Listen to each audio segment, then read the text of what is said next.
Alors, on va corriger l'exercice 3, page 283, qui portait sur la concordance des temps et qui disait ceci: réécrivez les phrases suivantes de façon que la proposition subordonnée exprime petit a l'antériorité, petit b la postériorité. Alors, on va regarder d'abord en prenant la première phrase que je vais copier en dessous. Je pense que cela pose problème. Alors on nous dit la proposition subordonnée, il faut qu'elle exprime l'antériorité. Je vous rappelle qu'on a cette leçon qui nous explique ce qu'est la concordance des temps dans une phrase complexe, une phrase qui contient plusieurs propositions. Les temps employés dans les différentes propositions permettent de situer les actions sur un axe chronologique, c'est-à-dire dans le temps. Donc il faut regarder le temps à chaque fois des verbes. C'est pour ça que je les avais mis en rouge. Ici, on a le verbe de la proposition principale qui est au présent, et le verbe de la proposition subordonnée qui est au passé composé. Je sais qu'il est venu. Je sais, c'est le je sais du moment où je parle. Il est venu, c'est une action qui a lieu avant le présent. C'est ce que dit ici la phrase. L'action au passé composé, donc est venu, a lieu avant.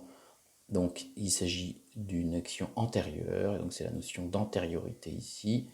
Donc elle a lieu avant l'action au présent. Donc cette action a lieu avant l'action au présent.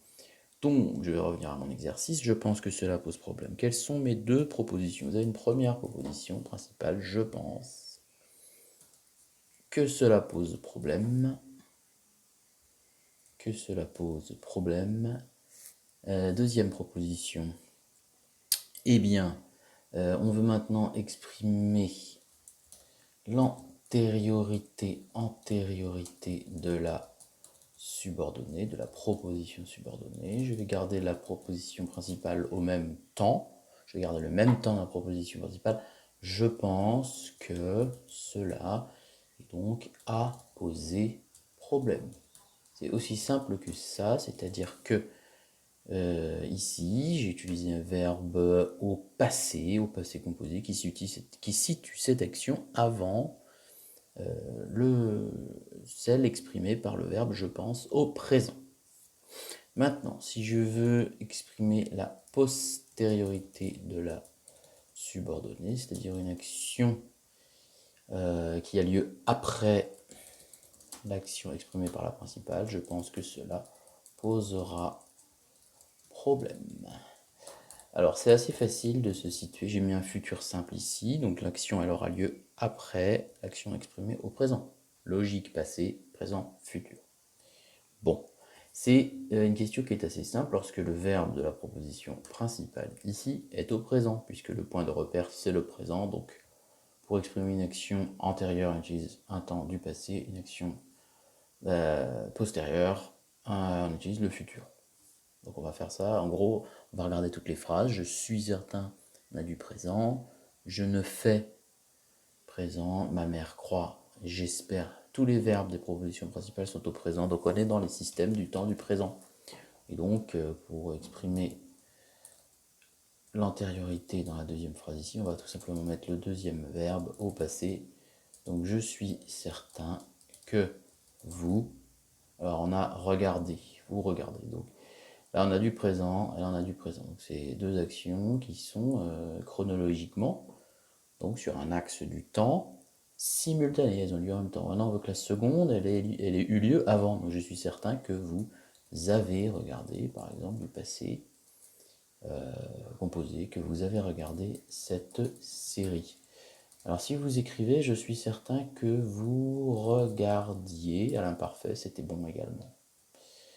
Voilà, je vais continuer comme ça. Alors, postériorité. On a l'expression de la postériorité dans la subordonnée. Je vais mettre la majuscule, je suis certain que vous, eh bien, la postériorité va être exprimée par un futur. Regarderez cette série. Donc ça va toujours être la même logique dans ces phrases-là, puisqu'à chaque fois, le verbe de la proposition principale est au présent. 3. Je ne fais que pointer une difficulté que vous avez. Je ne fais que pointer une difficulté que vous avez eue. Aussi un accord du participe passé avec l'auxiliaire avoir et un COD placé devant U, E, UE. On aurait pu écrire aussi « Je ne fais que pointer une difficulté que vous aviez ». Si on utilise de l'imparfait. Ensuite, je vais exprimer la postériorité. Donc, je ne fais que pointer une difficulté que vous... Je vais mettre la postériorité donc, du futur que vous aurez au futur. 4. Ma mère croit que je parle bien anglais. Ma mère... Je vais y arriver. Ma mère croit que j'ai bien parlé anglais. Si j'utilise du passé composé, que j'ai bien parlé anglais, ou bien que je parlais bien anglais. Voilà. Ensuite, ma mère croit que je parlerai bien anglais. Alors, je parlerai futur, AI. On se souvient de la différence avec le présent du conditionnel. Pour les terminaisons, ici c'est AI, que je parlerai bien anglais. Et j'exprime donc une action qui aura lieu après. 5. J'espère qu'elle vient. Bien, j'espère qu'elle est venue. Voilà, j'espère qu'elle venait. J'espère qu'elle venait me paraît un peu moins aller de soi là. Mais bon, regardez, j'espère qu'elle est venue.